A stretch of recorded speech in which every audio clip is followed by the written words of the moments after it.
Dear students, ഒരു പ്രധാനപ്പെട്ട essay ക്വസ്റ്റ്യനാണ് ഇനി പറയാൻ പോകുന്നത്. സ്ഥിരമായിട്ട് ചോദിക്കുന്ന ചോദ്യമാണ്. എന്താണ്? Policies and programmes towards poverty alleviation. നമ്മുടെ സ്വാതന്ത്ര്യത്തിന് ശേഷം ഇന്ത്യൻ ഗവൺമെൻറ് എന്തൊക്കെ പോളിസീസും പ്രോഗ്രാംസുമാണ് പോവർട്ടി എലിവിയേഷന് വേണ്ടിയിട്ട്, ദാരിദ്ര്യ നിർമ്മാർജ്ജനത്തിന് വേണ്ടി നമ്മുടെ നാട്ടിൽ കൊണ്ടുവന്നത് എന്നുള്ളതാണ് ഇവിടെ നമ്മൾ പഠിക്കാൻ പോകുന്നത്. അതിൻ്റെ ലാസ്റ്റ് പാർട്ടായിട്ട് നമ്മൾ അവസാനം പറയും ഈ പോവർട്ടി എലിവിയേഷൻ പ്രോഗ്രാംസിൻ്റെ ഒരു ക്രിട്ടിക്കൽ അസസ്മെൻറ്റ്, അതായത് അതിവിടെ സക്സസ്ഫുള്ളായിരുന്നോ, എത്രത്തോളം ഇവിടെ അത് പ്രാവർത്തികമായി പോവർട്ടി ഇറാഡിക്കേറ്റ് ചെയ്യാൻ അല്ലെങ്കിൽ ദാരിദ്ര്യ നിർമ്മാർജ്ജനത്തിന് സാധിച്ചോ എന്നൊക്കെ പറയും. ഓക്കെ, അപ്പോൾ ഇത് നിങ്ങൾക്ക് ഞാൻ NCERT ടെക്സ്റ്റ് ബുക്ക് വെച്ചിട്ട് തന്നെയാണ് ഇത് ഞാൻ പറയുന്നത്. കാരണം ഒരുപാട് വൺ വേർഡ് ക്വസ്റ്റ്യൻസും ഇതിന്ന് വരും. ഇത് 2020-21 പിന്നെ റിവൈസ്ഡ് ടെക്സ്റ്റ് ബുക്കാണ്. 2021 ചില പിന്നെ അഡീഷൻസൊക്കെ ഇതിൽ ഉണ്ടായിട്ടുണ്ട്. അപ്പോൾ ഈ ബുക്ക് വെച്ചിട്ട് തന്നെ നിങ്ങളൊന്ന് നോക്കുക. അതിന് വേണ്ടിയിട്ടാണ് ഇത് വെച്ചിട്ട് തന്നെ ഞാൻ പറയുന്നത്. The Indian constitution and fire plan state social justice as the primary objective of the developmental strategies of the government. To quote the first 5-year plan, the urge to bring economic and social change under present conditions come from the fact of poverty and inequalities in income, wealth and opportunity. The second 5-year plan also pointed out that the benefits of economic development must accrue more and more to the relatively less privileged classes of society. One can find in all policy documents emphasis being laid on poverty alleviation, and that various strategies need to be adopted by the government for the same. The government's approach to poverty reduction was of 3 dimensions. അപ്പോൾ അതിന് മുൻപ് നമ്മൾ പറഞ്ഞത് എന്താണെന്ന് വെച്ചാൽ, നമ്മുടെ first Indian കോൺസ്റ്റിറ്റ്യൂഷനിലും fire പ്ലാൻസിലുമൊക്കെ പറഞ്ഞിട്ടുള്ള ഒരു ഒബ്ജക്റ്റീവ് എന്ന് പറഞ്ഞാൽ സോഷ്യൽ ജസ്റ്റിസാണ്. അപ്പോൾ ആ സോഷ്യൽ ജസ്റ്റിസ് ഉണ്ടാവണമെങ്കിൽ എന്ത് വേണം? എല്ലാവർക്കും ദാരിദ്ര്യത്തിൽ നിന്നും എല്ലാവർക്കും അത്യാവശ്യം വേണ്ട ബേസിക് നെസസിറ്റീസ്, രാജ്യത്തിലുള്ള എല്ലാവർക്കും അത്യാവശ്യം വേണ്ട ബേസിക് നെസസിറ്റീസ് പ്രൊവൈഡ് ചെയ്യേണ്ടതുണ്ട്. അപ്പോൾ ഫസ്റ്റ് 5-year പ്ലാനിലും സെക്കൻഡ് 5-year പ്ലാനിലും എക്കണോമിക് ഡെവലപ്മെൻറ്റിലൂടെ സോഷ്യൽ ജസ്റ്റിസ്, സോഷ്യൽ ചേഞ്ച് കൊണ്ടുവരണം എന്നാണ് പറഞ്ഞിരിക്കുന്നത്. അത്രയാണ് അവിടെ പറഞ്ഞത്. ഇനി പ്രധാനപ്പെട്ട പോയിന്റ് ആയിട്ട് വരുന്നത് ഇവിടെയാണ്. The government's approach to poverty reduction was of 3 dimension. 3 ഡയമെൻഷനുള്ള പോവർട്ടി റിഡക്ഷൻ പ്രോഗ്രാം ആയിരുന്നു ഗവൺമെൻറ്റിൻ്റെ സമീപനം. 3 രീതിയിലായിരുന്നു. The first one is growth oriented approach. ആദ്യത്തേതാണ്, ഇത് നമ്പർ 1 ആണ്. അത് ഫസ്റ്റ് പിന്നെ ഗ്രോത്ത് ഓറിയൻറ്റഡ് അപ്രോച്ചാണ്. എന്താണ് ഗ്രോത്ത് ഓറിയൻറ്റഡ് അപ്രോച്ച് എന്ന് പറഞ്ഞിട്ടുണ്ടെങ്കിൽ, it is based on the expectation that the effects of economic growth, that is rapid increase in gross domestic product and per capita income, would spread to all sections of society and will trickle down to the poor sections also. This was the major focus of planning in the 1950s and the early 1960s. It was felt that rapid industrial development and transformation of agriculture through green revolution in select regions would benefit the underdeveloped regions and the more backward sections of the community. You must have read in chapters 2 and 3 that the overall growth of agriculture and industry have not been impressive. Population growth has resulted in a very low growth in per capita income. The gap between poor and rich has actually widened. The Green Revolution exacerbated the disparities regionally and between large and small farmers. There was unwillingness and inability to redistribute land. Economists state that the benefits of economic growth have not trickled down to the poor. ഇതാണ് first approach, growth oriented approach എന്ന് പറഞ്ഞാൽ. ഇവിടെ government വിചാരിച്ചത് എന്താണെന്ന് വെച്ചിട്ടുണ്ടെങ്കിൽ, നമ്മുടെ ഒരു രാജ്യത്തിൻ്റെ എക്കണോമിക് ഗ്രോത്ത്, സാമ്പത്തിക വളർച്ച ഉണ്ടാകുമ്പോൾ ആ സാമ്പത്തിക വളർച്ചയിലൂടെ പദ്ധതിയിലൂടെ രാജ്യത്തിൻ്റെ GDP ഗ്രോസ് ഡൊമസ്റ്റിക് പ്രോഡക്റ്റ് വർദ്ധിക്കുകയും അതിൻ്റെ ഗുണഫലങ്ങൾ ആ ഗ്രോസ് ഡൊമസ്റ്റിക് പ്രോഡക്റ്റ് വർദ്ധിക്കുമ്പോൾ അതിലുള്ള ഗുണഫലങ്ങൾ മുകളിലെ തട്ടിൽ നിന്നും താഴേക്ക് ട്രിക്കിൾ ഡൗൺ എന്ന് പറഞ്ഞാൽ എന്താ ഒലിച്ചിറങ്ങുകയും ചെയ്യും. അങ്ങനെ സമൂഹത്തിലുള്ള പോവർട്ടി ദാരിദ്ര്യ നിർമ്മാർജ്ജനം ചെയ്യാൻ സാധിക്കും എന്നായിരുന്നു ഫസ്റ്റും സെക്കൻഡും ഫയർ പ്ലാനിൽ ഈ രീതിയിലുള്ള അപ്രോച്ചായിരുന്നു ഗവൺമെൻറ് എടുത്തിരുന്നത്. ഇതിനെയാണ് നമ്മൾ ട്രിക്കിൾ ഡൗൺ അപ്രോച്ച് അല്ലെങ്കിൽ ട്രിക്കിൾ ഡൗൺ തിയറി എന്നും ഇതിനെ പറയാറുണ്ട്. അതായത് എന്താണ്, ഒന്നും കൂടി ഞാൻ പറയാം. എക്കണോമിക് ഗ്രോത്ത് ഉണ്ടാകുന്ന സമയത്ത് നമ്മുടെ രാജ്യത്തിൻ്റെ GDP വർദ്ധിക്കും. ആ GDP വർദ്ധിക്കുമ്പോൾ ഉണ്ടാകുന്ന ഗുണഫലങ്ങൾ സമൂഹത്തിൻ്റെ മുകളിൽ നിന്നും സമൂഹത്തിൻ്റെ താഴെ തട്ടിലേക്ക് ട്രിക്കിൾ ഡൗൺ ചെയ്യുകയും ഒലിച്ചിറങ്ങുകയും അതിലൂടെ പോവർട്ടി നിർമ്മാർജ്ജനം ചെയ്യാൻ സാധിക്കുകയും ചെയ്യുമെന്നാണ് ഗവൺമെൻറ് ചിന്തിച്ചിരുന്നത്. അത് ഫസ്റ്റ് 2 പ്ലാൻസിൽ ഈ രീതിയിലായിരുന്നു ഗവൺമെൻറ്റിൻ്റെ തോട്ട്. പക്ഷേ എന്താണ്, ഇങ്ങനെ നടന്നില്ല. നമ്മൾ വിചാരിച്ച രീതിയിൽ നടന്നില്ല. അങ്ങനെ ട്രിക്കിൾ ഡൗൺ ചെയ്തില്ല. കാരണം എന്താണെന്ന് വെച്ചാൽ ഈ അഗ്രികൾച്ചർ സെക്ടറിലും ഇൻഡസ്ട്രിയൽ സെക്ടറിലും എന്താ പറയുക, വളരെ വലിയൊരു ഗ്രോത്ത് ഉണ്ടായില്ല. നമ്മൾ വിചാരിച്ച അത്ര തന്നെ ഗ്രോത്ത് അഗ്രികൾച്ചർ സെക്ടറിലും ഇൻഡസ്ട്രിയൽ സെക്ടറിലും ഉണ്ടായില്ല. പിന്നെ അത് മാത്രമല്ല, ഈ സമയത്ത് പോപ്പുലേഷൻ ഗ്രോത്ത് വളരെ പോപ്പുലേഷൻ എക്സ്പ്ലോഷനൊക്കെ സംഭവിച്ചുകൊണ്ടിരിക്കുന്ന ഒരവസ്ഥയായിരുന്നു. അതുകൊണ്ട് തന്നെ പെർ ക്യാപിറ്റ ഇൻകം എന്ന് പറഞ്ഞാൽ എന്താ, പ്രതിശീർഷ വരുമാനം. GDPയെ പോപ്പുലേഷൻ കൊണ്ട് ഹരിച്ചാലാണ് എന്ത് കിട്ടുക, പെർ ക്യാപിറ്റ ഇൻകം കിട്ടുക. അത് വർദ്ധിച്ചില്ല.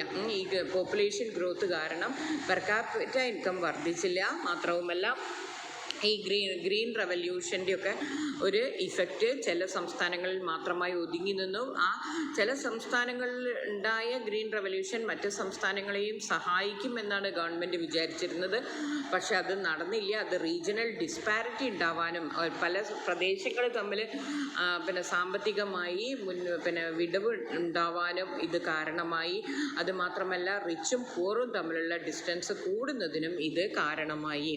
അങ്ങനെ എക്കണോമിസ്റ്റ് വിചാരിച്ച പോലെ ട്രിക്കിൾ ഡൗൺ ഉണ്ടായില്ല, താഴേക്ക് ഒലിച്ചിറങ്ങിയില്ല, ദാരിദ്ര്യ നിർമ്മാർജ്ജനം സാധ്യമായില്ല എന്നാണ് പറയുന്നത്. ഓക്കെ, ഇനി while looking for alternatives to specifically address the poor, policy makers started thinking that incomes and employment for the poor could be raised through the creation of additional assets and by means of work generation. അപ്പോഴാണ് നമ്മുടെ policy makers കുറച്ചും കൂടി കാര്യമായിട്ട് ഈ പ്രശ്നത്തെ, ദാരിദ്ര്യം എന്ന പ്രശ്നത്തെ വിശകലനം ചെയ്യുകയും അപ്പോൾ അവർ പറയുകയാണ് അവർക്ക് വേണ്ടിയിട്ട്, അതായത് ദരിദ്രരായ ആളുകൾക്ക് വേണ്ടിയിട്ട് നമ്മൾ എന്തെങ്കിലും വർക്ക് ജനറേറ്റ് ചെയ്തിട്ട് ആ വർക്കിലൂടെ രാജ്യത്തിന് എന്തെങ്കിലും അസറ്റ് ക്രിയേറ്റ് ചെയ്യുക. അതായത് റോഡുകൾ നിർമ്മിക്കുക. ഉൾനാടൻ പ്രദേശങ്ങളിലൊക്കെ റോഡുകളും അല്ലെങ്കിൽ പാലങ്ങളൊക്കെ നിർമ്മിച്ചുകൊണ്ട് ജോലി അവരുടെ മുന്നിലേക്ക്, അതായത് തീരെ ജോലി ഇല്ലാത്ത ആളുകളിലേക്ക് അവർക്ക്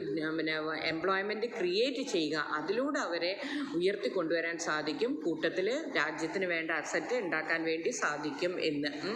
this could be achieved through specific poverty alleviation programs. This second approach has been initiated from the third fire plan onwards. ഈ സെക്കൻഡ് അപ്രോച്ച്, അതായത് ഇവർക്ക് വേണ്ടിയിട്ട്, ജനങ്ങൾക്ക് വേണ്ടിയിട്ട് എംപ്ലോയ്മെൻറ്റ് ക്രിയേറ്റ് ചെയ്തുകൊണ്ടുള്ള, രാജ്യത്തിന് അസറ്റ്സ് ഉണ്ടാക്കി ജനങ്ങൾക്ക്, പാവപ്പെട്ടവർക്ക് വേണ്ടി തൊഴിൽ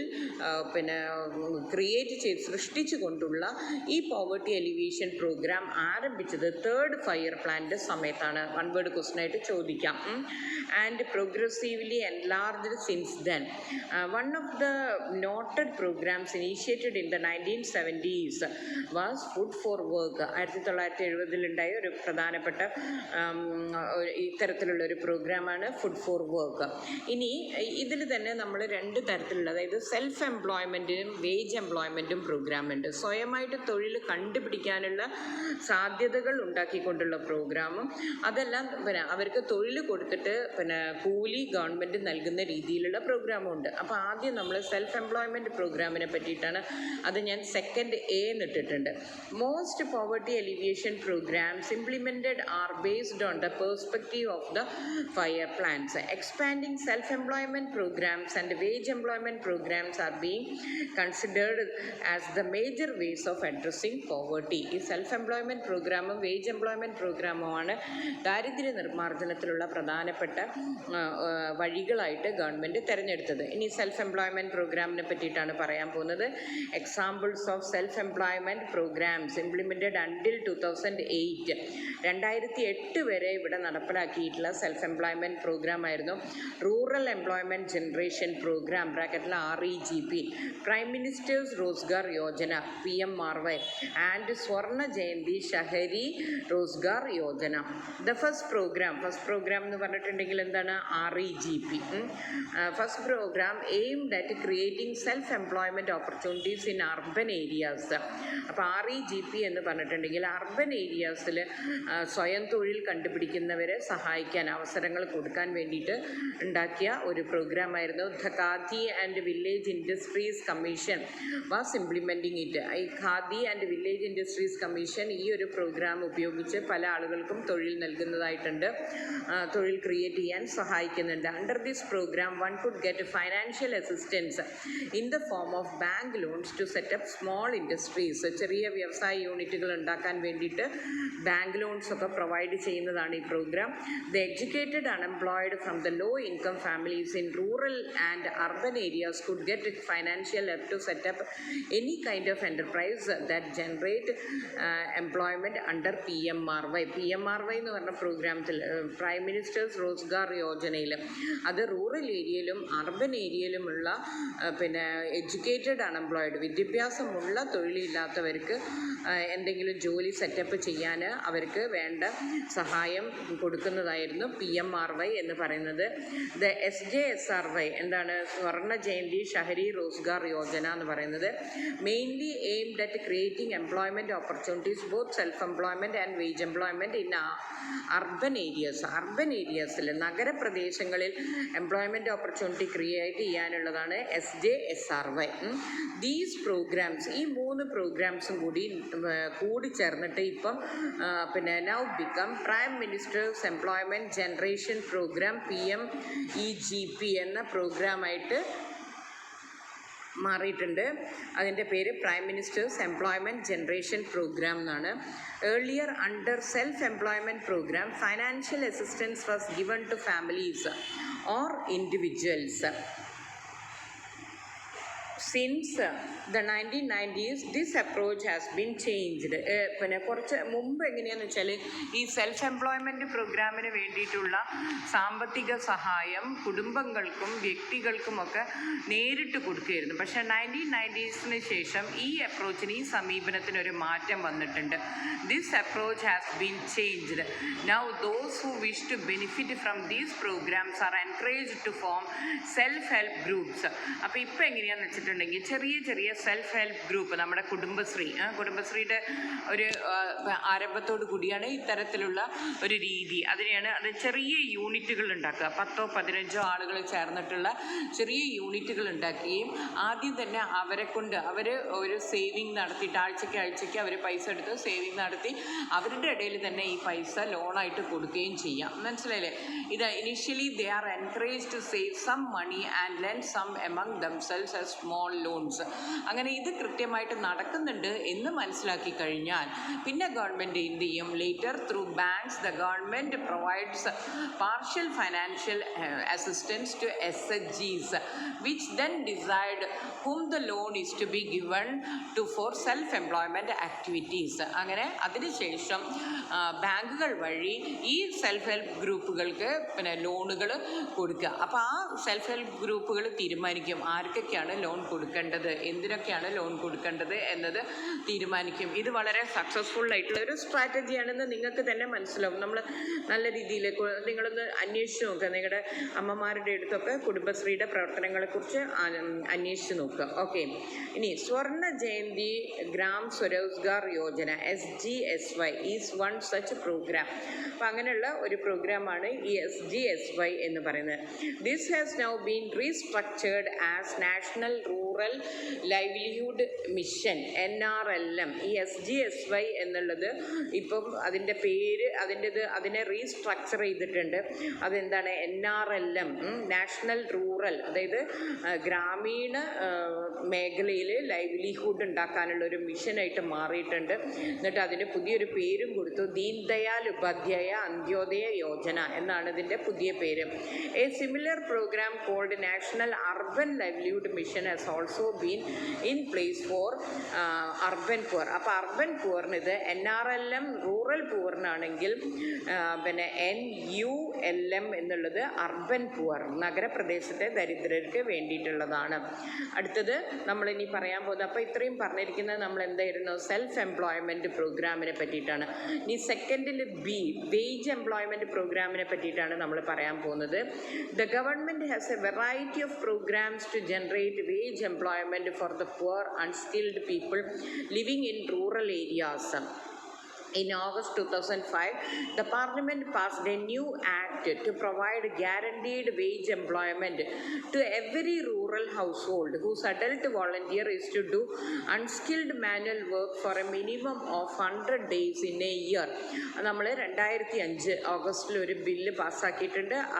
ആ ആക്ട് പ്രകാരം പിന്നെ നമ്മുടെ എല്ലാ റൂറൽ ഹൗസ് ഹോൾഡിലുമുള്ള അഡൽട്ട് വോളണ്ടിയേഴ്സിന്, ജോലി ഇല്ലാത്തവർക്ക് 100 ദിവസമെങ്കിലും ജോലി ഉറപ്പാക്കുന്ന ഒരു ആക്റ്റാണത്. This act is known as Mahatma Gandhi National Rural Employment Guarantee Act, MNREGA. This scheme is now known as Deen Dayal Upadhyaya Antyodaya. അപ്പോൾ ഇതിനെയും നമ്മളിപ്പം അറിയുന്നത് എങ്ങനെയാണ്? ദീൻ ദയാൽ ഉപാധ്യായ അന്ത്യോദയ എന്നാണ്. Under this act, all those among the poor who are ready to work at the minimum wage can report for work in areas where this program is implemented. Minimum വേജിന് ജോലി ചെയ്യാൻ തയ്യാറുള്ള പിന്നെ തൊഴിലില്ലാത്തവർക്കെല്ലാം ഈ സ്കീം പ്രകാരം തൊഴിൽ ചെയ്യാനായി റിപ്പോർട്ട് ചെയ്യാവുന്നതാണ്. നിങ്ങൾക്കൊക്കെ അറിയുന്നതാണ് തൊഴിലുറപ്പ് പദ്ധതി എന്ന് പറഞ്ഞിട്ട് നമ്മുടെയൊക്കെ നാട്ടിൽ നടക്കുന്ന പദ്ധതിയാണിത്. In 2018-19 nearly 5 crore households got employment opportunities under this law. അങ്ങനെ 2018-19 നമ്മുടെ രാജ്യത്തെ ഏകദേശം 5 കോടി ഹൗസ് ഹോൾഡ്സിൽ ഇത്തരത്തിൽ നമുക്ക് എന്ത് കിട്ടിയിട്ടുണ്ട്? പിന്നെ ജോലി കിട്ടിയിട്ടുണ്ട്. ഓക്കെ, അപ്പോൾ ഇനി ദ തേർഡ് അപ്രോച്ച്. അപ്പോൾ നമ്മൾ ഫസ്റ്റ് അപ്രോച്ച് ഗ്രോത്ത് ഓറിയൻറ്റഡ് ആണ്. സെക്കൻഡ് അപ്രോച്ച് എംപ്ലോയ്മെൻറ്റ് ക്രിയേഷനാണ്. അതിൽ വേജ് എംപ്ലോയ്മെൻറ്റും ഉണ്ട്, സെൽഫ് എംപ്ലോയ്മെൻറ്റും ഉണ്ട്. ഇനി തേർഡ് അപ്രോച്ച് എന്താണെന്ന് വെച്ചാൽ to addressing poverty is to provide minimum basic amenities to the people. ജനങ്ങൾക്ക് ആവശ്യമായ ബേസിക് നെസസിറ്റീസ് അവർക്ക് പ്രൊവൈഡ് ചെയ്യുക എന്നതാണ് തേർഡ് അപ്രോച്ച് കൊണ്ട് ഉദ്ദേശിക്കുന്നത്. India was among the pioneers in the world to envisage that through public expenditure on social consumption needs, that is provision of food grains at a subsidized rate, education, health, water supply, sanitation, people's living standard could be improved. അപ്പോൾ ഇന്ത്യയാണ് ഏറ്റവും ഈ മേഖലയിൽ ആദ്യമായിട്ട് മുന്നോട്ട് കാൽവെച്ച ഒരു രാജ്യമാണ് India.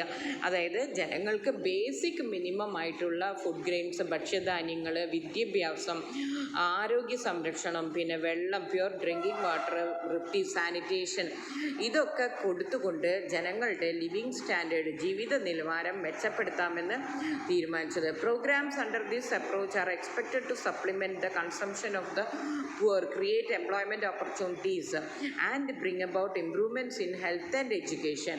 One can trace this approach. ഈ തേർഡ് അപ്രോച്ച് ഏത് പ്ലാൻ തൊട്ടിട്ടുള്ളതാണെന്ന് നോക്കണം. 5th 5-year plan. അപ്പം ആദ്യത്തെ growth oriented approach first second 5-year plan, employment generation third 5-year plan തൊട്ടിട്ട്, ഇനി basic minimum necessities 5th 5-year plan തൊട്ടിട്ടാണ്. Even with expanded employment opportunities the poor will not be able to buy for themselves all the essential goods and services. They have to be supplemented up to at least certain minimum standards by social consumption and investment in the form of essential food grains, education, health, nutrition, drinking water, housing, communication education, and electricity. Three major programs that aim at improving the food and nutritional status of the poor are public distribution system. നമ്മുടെ ration കടകളിലൂടെ ധാന്യങ്ങളും മറ്റും വിതരണം ചെയ്യുന്ന ഈ Covid കാലത്ത് ജനങ്ങളെ ദാരിദ്ര്യം കൂടാതെ നിന്നത് ഈ ഒരു വിതരണത്തിലൂടെയാണ്. പിന്നെ integrated child development scheme ICDS അങ്കണവാടികളിലൂടെയൊക്കെ പിന്നെ അമ്മമാർക്കും പിന്നെ കുഞ്ഞുങ്ങൾക്കുമൊക്കെ വേണ്ട സാധനങ്ങൾ കൊടുക്കുക. മിഡ് ഡേ മീൽ സ്കീം ഇതൊക്കെയാണ് ഇതിൽപ്പെട്ട 3 പ്രോഗ്രാംസ്. പിന്നെ Pradhan Mantri Gram Sadak Yojana and Valmiki Ambedkar Awas Yojana are also attempts in developing infrastructure and housing conditions. It may be essential to briefly state that India has achieved satisfactory progress in many aspects. The government also has a variety of other social security programs to help a few specific groups. National Social Assistance Program is one such program initiated by the central government. Under this program, elderly people who do not have anyone to take care of them are given pension to sustain themselves. Underline ചെയ്യണം, national social assistance programme. വയസ്സായിട്ടുള്ള ആൾക്കാർക്ക് നോക്കാൻ ആരുമില്ലാത്ത ആളുകൾക്ക് pension കൊടുക്കുന്ന പ്രോഗ്രാമാണിത്. Poor women who are destitute and widows are also covered under this scheme. ഇതിലൂടെയാണ് വിധവകൾക്കും ആശ്രിതരില്ലാത്ത വിധവകൾക്കും pension കൊടുക്കുന്നത്. The government has also introduced a few schemes to provide health insurance to the people. From 2014, a scheme called പ്രധാനമന്ത്രി ജൻധൻ യോജന 2014 തൊട്ടിട്ട് ഒരു scheme insurance കൊടുക്കുന്ന സ്കീമാണ് Pradhan Mantri Jan Dhan Yojana is available in which people in India are encouraged to open bank accounts. Besides promoting saving habits, this scheme intends to transfer all the benefits of the government schemes and subsidies to the account holders directly. നമ്മൾ ഇപ്പം തന്നെ പിന്നെ Covid ആയിട്ട് ബന്ധപ്പെട്ടിട്ട് പാവപ്പെട്ട വീടുകളിലേക്ക് പല ധനസഹായങ്ങളും ചെയ്തിട്ടുണ്ട്. അപ്പോൾ അതൊക്കെ നേരിട്ട് വേറെ ആരും മിഡിൽ പീപ്പിൾ ഒന്നുമില്ല, ആരും ഇതെടുത്ത് കൊണ്ടുപോകാൻ മിഡിലായിട്ടുള്ള ആരുമില്ല, നേരിട്ട് ഈ പാവപ്പെട്ട ആളുകളുടെ അക്കൗണ്ടിലേക്ക് എത്തിക്കാൻ വേണ്ടിയിട്ടുള്ളൊരു പിന്നെ പ്രോഗ്രാമാണിത്. അതിൻ്റെ പേരാണ് പ്രധാനമന്ത്രി ജൻധൻ യോജന എന്ന് പറയുന്നത്. Each bank account holder is also entitled to ₹1 lakh accident insurance and 30,000 life insurance cover. ഓരോ ഈ അക്കൗണ്ട് ഉള്ളവർക്കും ആക്സിഡൻറ്റ് ഇൻഷുറൻസ് ആയിട്ട് 1 lakhും പിന്നെ 30,000 ലൈഫ് ഇൻഷുറൻസ് കവറും കിട്ടാറുണ്ട്. അപ്പോൾ ഇതൊരു essay ക്വസ്റ്റ്യൻ ആണ്, നന്നായിട്ട് പഠിക്കുക. ഓക്കെ.